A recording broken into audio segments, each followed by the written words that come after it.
Today I'd like to talk to you about the next video in the series of the Mach3 replacement, but it's a slight deviation today. It's about a work light. Now it's not for the particular lathe that I got the work light, but rather as a replacement or an addition to my mill, and also for the D-bit grinder and the tool and cutter grinder and the lathe and all the other machines. So it's a additional light, but mainly to overcome the problems with the mill light and also to use on the CNC lathe. So I'll just explain why. Most people in the world are right-handed. We're normally stronger in the hand we use. Left-handers are stronger in the left hand, right-handers are stronger in the right hand. So when we go onto a machine, say a mill, you have a table, handle on one end, handle on another end, and spin in the middle. It doesn't matter whether you turn it this way or that way. You wind it that way, the table moves that way or that way. So most right-handers tend to stand on this side of the table and wind it that way. Most left-handers, the other way. However, the light on my mill is on the left-hand side. You say, what's the big deal there? Out of the way, and it's a halogen light, and they get very hot. I'll go out later and I'll take a photo with the thermal camera. If you don't know what a thermal camera is, look at my previous videos, just a couple back, and you'll see all about it. It gets that hot that it melts plastic. You have a plastic cable wiring, it melts it. 240 volts, it melts it. So they can be dangerous. Even though they're 24 volt, it's the wattage of the globes that really make them hot. So this photo will show you just how hot. It's on the left-hand side. You think, oh great, the heat's away. I'm on this side winding because I'm a right-hander, and it's over this side, the heat. You think, great. Trouble is, the design of the light stand itself, the arm is crap. It's got two hinges in it. Hinge it fits on the base of the machine, so on your electrical cabinet. One arm comes up and a swivel head. But the trouble is, the light can only do this. So you have the spindle here, the light coming out.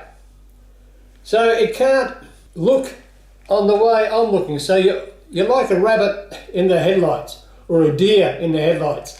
You've got the halogen globe shining in your face all the time.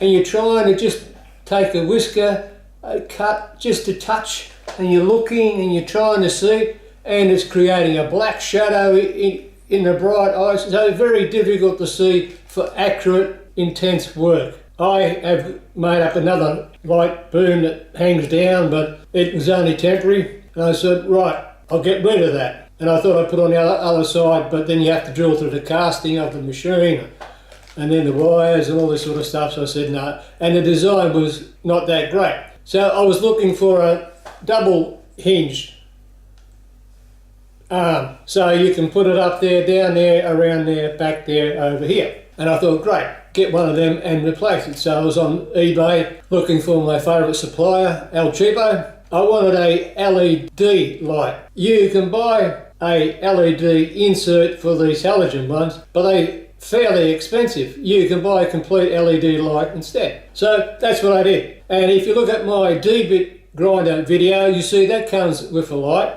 LED light, and it's a flexible neck type. But the trouble is, it's not that flexible, and the neck isn't that long. So instead of saying being a swan neck where you can turn it right around, it's more like a duck neck, and you can only just sort of point it that way and this way. I went out and I purchased a work light, LED work light. So this is the particular one. I've unboxed it so as I can plug it in. This particular style comes in 3 voltages and 3 bases. So that's 3 by 3 is 9 different styles of light. CNC lathe is 24 volt. The other mill has got internal 24 volts. But I didn't have a place to plug into 24 volts. 24 volts is internal wiring, not a socket on the outside. So I went for the 240 volt one. That way I can plug it into any power point around the workshop, and I'll have light. Comes in 12 volt, 24 or 240. This is a 240 one, but on the end it looks like it's got a little transformer to drop it down. I haven't pulled it apart because I just got it and see whether it's 12 volt or 24 volt out. Of course it's Chinese, so there's no safety specs, no compliance plates on it at all. So this is the basic light, and the other three options are the bases. This is the plain base. Comes with 4 screws and that's it. So you fit that to your machine, drill and tap into your casting, and then just screw it in. The next version up has a plate on the bottom with 4 magnets in it.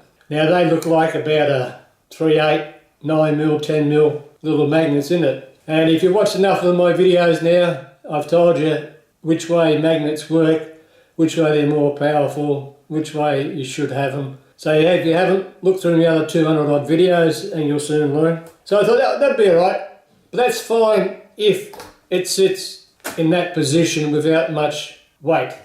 Now as you can see, it's a long neck, so a lot of leverage, a lot of multiplication of the weight. So those little magnets will soon drop off and become loose. So if you've got a steel workbench, you know, in a laboratory or something like that, and you're not going to knock it, well, yeah, that's great. So that had gone up. But then I thought, well, I've got plenty of magnets. I can put a plate on the bottom and put a magnet on there myself. The price up was probably the price that I could make a magnet in the base for anyway, without the extra taxes. So that's that one. But then there's another big jump up, and they actually come with a base of a magnetic dial indicator stand. You know, the little lever type, it's got the magnet, and then you have your neck, your arms coming up, and then you put your dial indicator, and then you just use that on. Well, that comes up. But the price of that base, you could buy a complete magnetic stand for the same price, about an extra 20 odd bucks or something, 18 bucks to euro. So I said, well, and I've already got them around the workshop. So if you made up a plate, put your own little magnets in it, and then the hole in it that just fitted on top or the side of your magnetic stand, it saved you that extra 20 odd bucks, because it's almost a third or more of the price of the light. So this is the light. So what's good about it, and what's better than the one on the D-bit grinder, is the neck. It's a steel tube and a plastic tube. But the other one could sort of go about there. This one can go back on itself. Now that, to me, is outstanding. It's like that. That is absolutely outstanding. So, if you cannot get this light to go in all the positions you want around the spindle, then they don't make the ones you like. Now, as you can see, it's a lovely machined aluminium case, nice and shiny, nice and polished. It's got the 3 LEDs in it.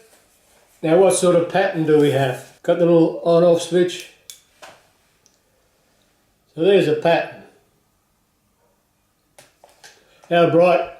Well, that's how bright it is there. We'll see how quickly the camera adjusts to it. So it's a slight touch or push and lock. And I'll just shine up behind. So that's the sort of brightness you get. And if you want to scare the kids, you know, I'm called the wizard. So I'll be making up a base with tapped holes in there, and I'll hang it off the other side of the mill. And then when I want to look at the tool and cutter grinder, where you're actually cutting, whether you cleaned up, how sharp that tooth, our edge is, and all that sort of stuff, that's what I'll be using this for. It's about 30 bucks, around about that price. I think it'll be a good addition to the workshop. And plus, the other thing about the, now look, here's my hand on it. The other thing about those halogen ones, when you splash coolant or oil, it hits the glass, it bakes on there, it burns, it smokes, just makes everything baked on dirt. If you're just after a light, that's pretty universal, this style is great. If you subscribe, you get your questions answered, and as always, thanks for watching.